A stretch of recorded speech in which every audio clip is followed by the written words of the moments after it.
আসসালামু আলাইকুম নাহমাদুহু ওয়া নুসাল্লি আলা রাসূলিল আমিন আম্মা বা'দ। মঞ্চে উপস্থিত বিশিষ্ট ব্যক্তিবর্গ, শিক্ষাবিদ, সমাজ সংস্কারক এবং স্বাস্থ্যবিদ, সর্বোপরি আপনারা এই সমস্ত শ্রোতা মণ্ডলী এবং দর্শক মণ্ডলী সকলকে আমার আন্তরিক অভিনন্দন এবং সালাম। আবার আসসালামু আলাইকুম ওয়া রাহমাতুল্লাহ।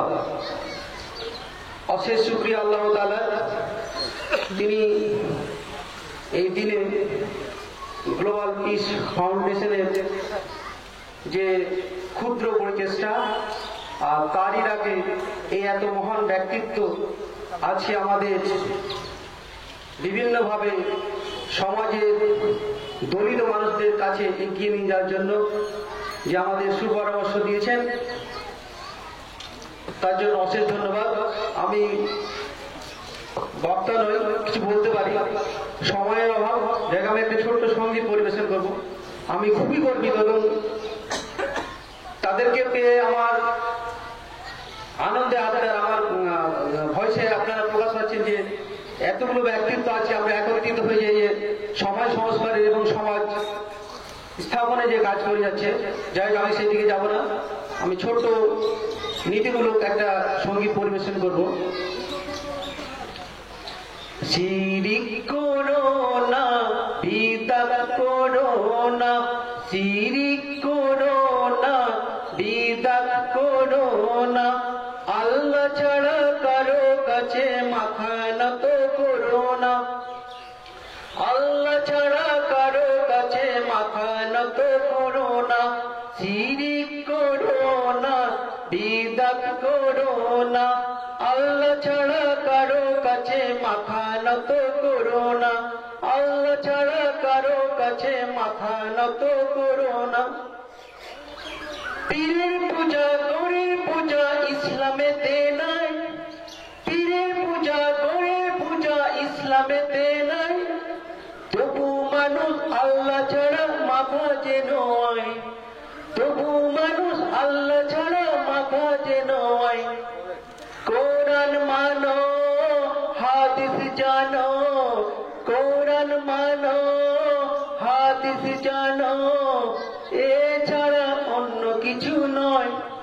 শিরিক করো না, বিদআত করো না, শিরিক করো না, বিদআত করো না, আল্লাহ ছাড়া কারো কাছে মাথা নত করো না, আল্লাহ ছাড়া কারো কাছে মাথা নত করো না।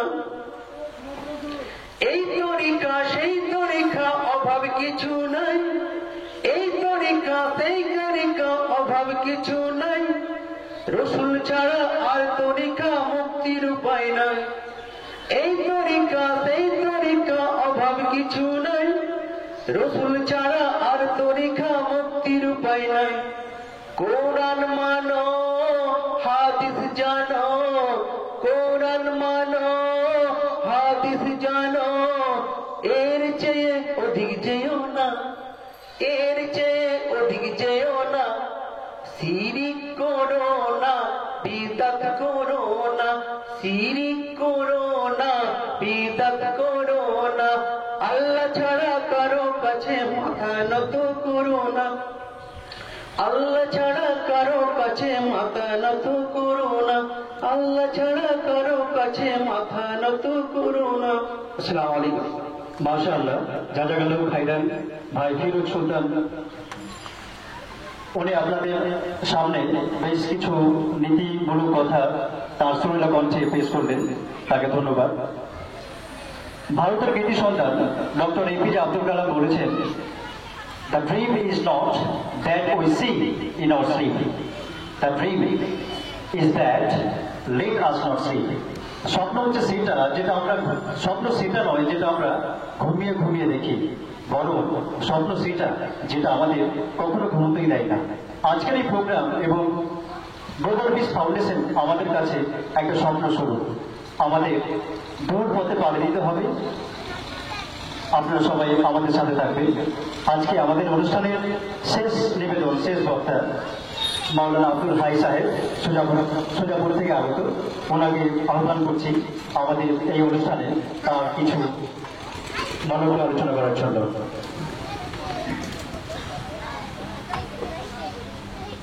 আলহামদুলিল্লাহ ওয়াকাফা ওয়া সালামুন আলা ইবাদিহি আল্লাযীনা ইসতাফা। أما بعد قال الله تبارك وتعالى في الكلام المجيد والفرقان الحميد أعوذ بالله من الشيطان الرجيم بسم الله الرحمن الرحيم يا أيها الناس إنا خلقناكم من ذكر وأنثى وجعلناكم شعوبا وقبائل لتعارفوا إن أكرمكم عند الله أتقاكم وقال النبي عليه الصلاة والسلام أولى الناس بالمتقون من كانوا حيثها। আজকে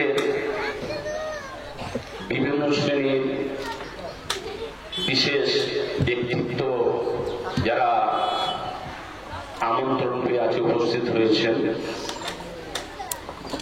মঞ্চে অন্যান্য যারা ব্যক্তিত্ব সামনে বসে আছেন, সকলকে শ্রেণী মোতাবেক আমি আমার সালাম ও শুভেচ্ছা জানাচ্ছি এবং তৎসঙ্গে ধন্যবাদ দিচ্ছি।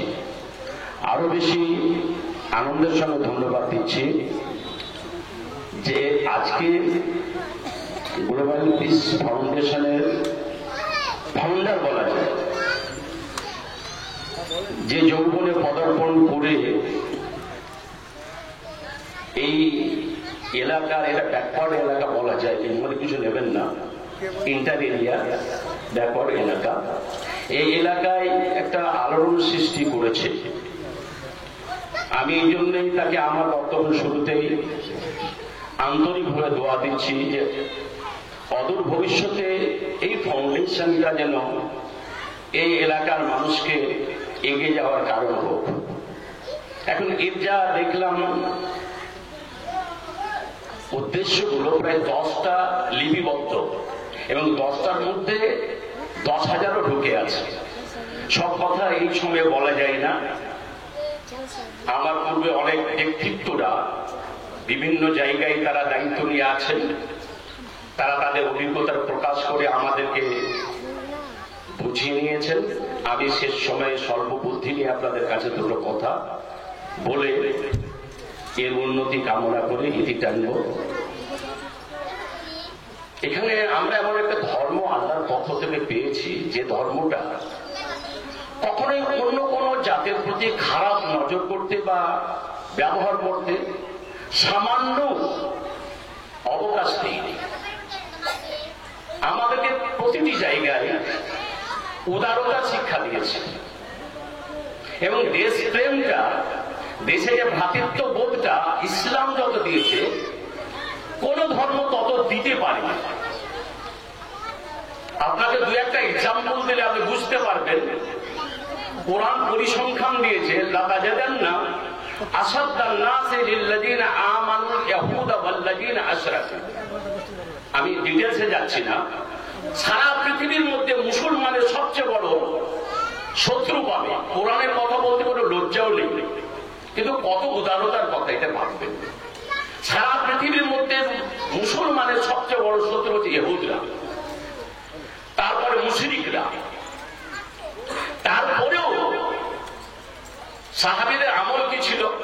এত কথা কোরআন পাক থেকে জানার পরেও বাড়িতে যখন ফিরে এসছে একটা লোভনীয় খাবার দেখেছে। যেমন এখন সাহাবীর ঘটনা পাওয়া যায়, তিনি এসে দেখলেন যে একটা ছাগল জবাই করা হয়েছে। তো উনি এসে কি বলছেন, কোরআন বলছে সবচেয়ে বড় শত্রু ইহুদরা, আবার বলছে আহাদিতুম লিজারিনা ইহুদা, বাড়িতে আসার পরে যে ছাগলের মাংস আছে এটা জবাই করা হয়েছিল। মেনশন করে বলছেন যাদেরকে সবচেয়ে বড় শত্রু বলা হলো, প্রতিবেশী হিসাবে তার কত বড় অধিকার দেওয়া হয়েছে যে আমাদের ইহুদ, মেনশন করে বলছে আমাদের ইহুদ প্রতিবেশীর বাড়িতে কিছু পাঠানো হয়েছে, যাকে সবচেয়ে বড় শত্রু বলা হলো, পক্ষান্তরে প্র্যাকটিক্যালি তাকে বন্ধু বানিয়ে দেওয়া হয়েছে। কারণ শত্রুতার জায়গাতে শত্রুতা থাকবে, ম্যান হিসাবে সবাই আমার কাছে অধিকার পেতে পারবে। মনে করি এখানে আমরা বসে আছি, অন্য ধর্মের মানুষও থাকতে পারে, মেজরিটি হয়তো আমাদেরই আছে। কারণ আমাদের যে কোনো ধর্ম স্থানে যে কোনো মানুষ আসতে পারে। কারণ আমি যে আয়াতটা পরিবেশন করলাম, আল্লাহ কি বলে, ইয়া আইয়ুহান নাস, আল্লাহ তো মুমিনদেরকে ডেকে বললেন না, মুসলমানকে ডেকে বললেন না। তাহলে কোরআনটা সারা পৃথিবীর মানুষের জন্য, এই জন্য আল্লাহ সম্বোধন করে ইয়া আইয়ুহান নাস, হে মানব সম্প্রদায়। ওটা ব্যাখ্যা করলে তো কয়েক ঘন্টা লাগবে। তোমাদেরকে একে নর নারী থেকে সৃষ্টি করে, তাহলে মানব সম্প্রদায়কে আল্লাহ সম্বোধন করলেন। তাহলে মানব সেবার পেছনে ইসলাম। প্রতিটি মানুষকে তাকে সেবা, যেমন প্রতিবেশী হিসাবে একটা আদিবাসী যদি আমার প্রতিবেশী হয়, সে যদি কোনো কারণে বিপদগ্রস্ত হয়ে যায়, রাত 12টাও যদি সে ডাকে, আমি যদি একজন যদি চিকিৎসক হই, তাহলে সেখানে আমার তার বাড়িতে যেতে হবে। একটা মেথডও যদি থাকে, তাকে তার বাড়ি যেতে হবে আমার। কোনো বিপদে পড়ে, কোনো এখানে বসে আছেন অন্য একটা জাতি, পড়ে গেলেন, আমরা জানছি এটা অমুসলিম, কিন্তু সেখানে মুসলিম অমুসলিম দেখার কোনো বিষয় নয়। একটা মানুষ পড়ে গেছেন, প্রথম তার ফার্স্ট এডটা করা আমাদের কর্তব্য। এটা ক্লাসিফিকেশন করা আমাদের দরকার নেই। বিপদে পড়েছে, আমার দুয়ারে একজন ভিখারি এসছে, হিন্দু না মুসলিম ওটা দেখার বিষয় নয়, একজন ভিক্ষুক, তার কি অভাব আছে জেনে নিয়ে তাকে সলভ করে দেওয়া। ইসলাম দুটো জিনিস, সিম্প্যাথি এবং এমপ্যাথি, দুটোই দিয়েছে। সহানুভূতির সঙ্গে সঙ্গে তার ওটাকে সলভ করে দেওয়া। সিম্প্যাথি দেখাবো, একটা লোক পড়ে গেল, সরি বলে চলে গেল, আপনি ইসলাম নয়। লোকটা পড়ে গেছে, আপনার ব্যস্ততা ছেড়ে আপনি নামুন, নেমে গিয়ে তার যত সেবা করা করে দিন, এটা ইসলাম বলেছে। অন্য কোনো ধর্মে সরি বলে চলে যায়, আমরা সরি বলে যেতে পারবো না, আমাদের 11ই যাবে না মুসলমান হিসাবে, যতক্ষণ তার বিপদটা কাটিয়ে দিয়েছি। কিন্তু ইসলাম, কিছু মুসলমান দোষী হতে পারে। আর যেগুলো কথা আমার পুরো বক্তার বক্তব্য বেরোলো, যে আজকে আমাদেরকে অনেক দোষী হতে হচ্ছে। আসলে মিডিয়া আমাদেরকে বৈরী ভাবটা নিয়ে এসছে। বলতে পারেন কি মুসলমানদের কোনো গোপন ক্যাম্প হয়েছে আজ অব্দি, যে অমুসলমানদের সঙ্গে খারাপ রিলেশন রাখতে হবে? মসজিদে বসেও আমরা কোনোদিন কারো বিরুদ্ধে কথা বলি না, না নিজেদের বিরুদ্ধে না পরের বিরুদ্ধে। ইসলামে অবকাশই দেয়নি। অথচ আজকে বিজেপি সরকার থাকাকালীন আমরা যা দেখছি বিভিন্ন মিডিয়াতে, একটা পরিবেশ তৈরি করছে, মুসলিম অমুসলিম একটা ক্লাস তৈরি হোক। আমরা ইসলাম এটা দেয়নি, এটা আমরা পারবো না। আর দেশের ব্যাপার যদি ভাবা যায়, তো এদেশে তো সবচেয়ে বেশি আমাদের মায়া থাকা দরকার। আল্লাহ তাআলা প্রথম মানুষকে সৃষ্টি করে জান্নাতে রাখলেন, এবার সারা পৃথিবীকে আবাদ করার জন্য পাঠানোর কথা ভাবলেন। তো আল্লাহ তাআলা মক্কার কথা তো ভাবেননি, মদিনার কথা ভাবেননি, ভেবেছিলেন ভারতবর্ষের কথা, শ্রীলঙ্কায় পাঠালেন। তাহলে ভারতবর্ষ তো আমাদের দেশ, প্রথম মানুষ যিনি, প্রথম নবী আমার দেশে আসলেন। দেশ প্রেম তো ইমানের একটা অঙ্গ। যা কথা তো বাড়াতে যাচ্ছি না, কথা হলো যে আজকে আমরা আমাদের পরিচয়টা দিতে পারিনি। আজকে আমরা মেজরিটি মুসলমান, আমাদের বিভিন্ন দোষে আমরা দোষী হয়ে গেছি বলে আমাদেরকে দেখে ইসলামের মূল্যায়ন করছে। আপনি দেখুন, যে সময় টর্চার হতো মুসলমানদের উপরে, মুসলমানদের আচরণ দেখে ইসলামের মূল্যায়ন করতো।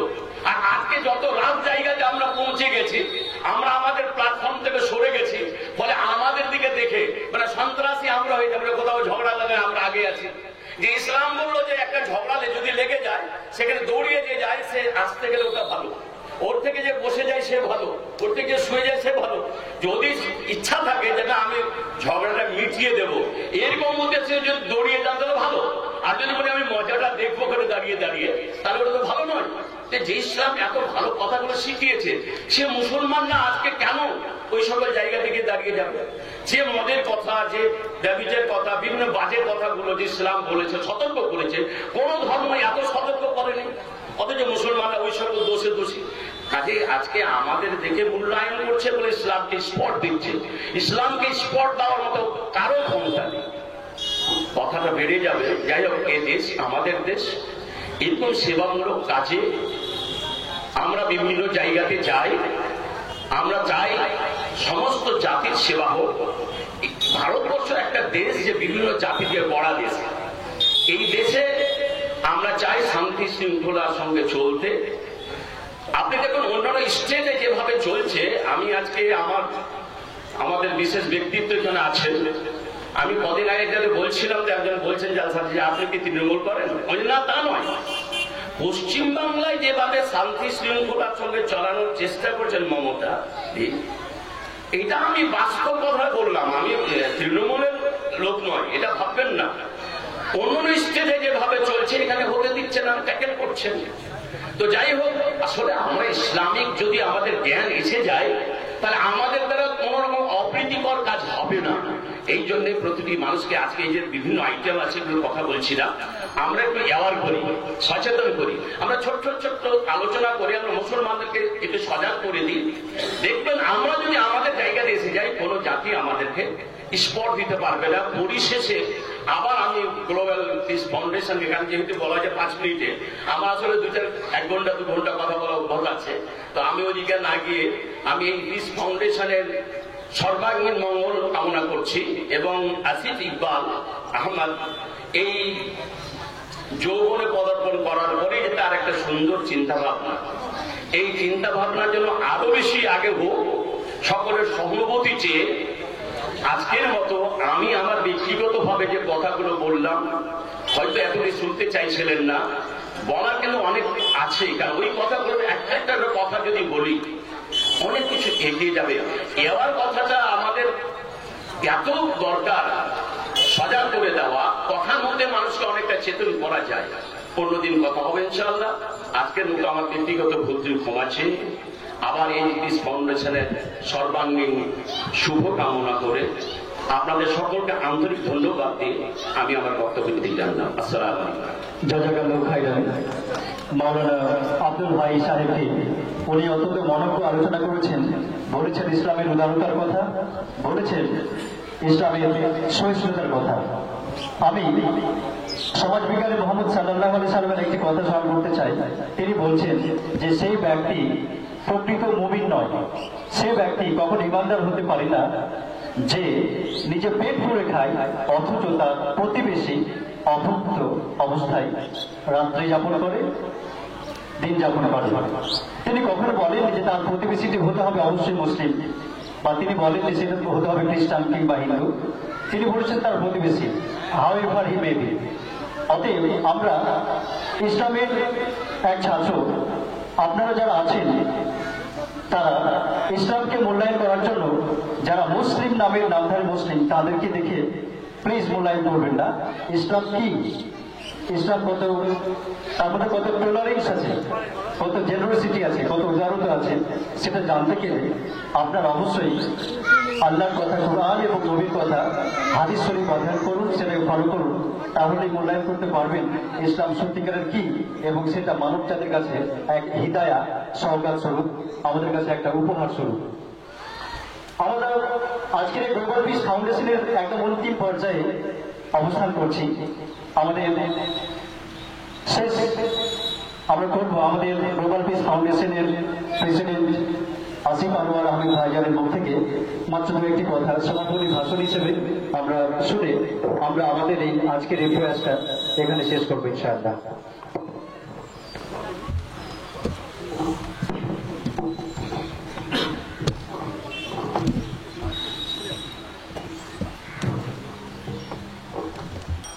আলহামদুলিল্লাহ ওয়াসসালাতু ওয়াসসালাম আলা রাসূলিল্লাহ ওয়া আলা আলিহি ওয়া সাহবিহি আজমাইন, আম্মা বাদ। ইজা জাআ নাসরুল্লাহি ওয়াল ফাth, আউযু বিল্লাহি মিনাশ শাইতানির রাজিম, বিসমিল্লাহির রাহমানির রাহিম, রব্বি ইশরাহ লি সাদরি ওয়া ইয়াসসির লি আমরি ওয়াহলুল উকদাতাম মিন লিসানি ইয়াফকাহু কাওলি। আমি গ্লোবাল পিস ফাউন্ডেশনের প্রেসিডেন্ট আসিফ আনোয়ার আহমেদ আপনাদের সকলকে আবারও স্বাগত জানাচ্ছি ইসলামিক পরিভাষায়। আসসালামু আলাইকুম ওয়া রাহমাতুল্লাহি ওয়া বারাকাতুহু। আল্লাহর শান্তি, অনুগ্রহ এবং কল্যাণ আপনাদের সকলের উপর বর্ষিত হোক।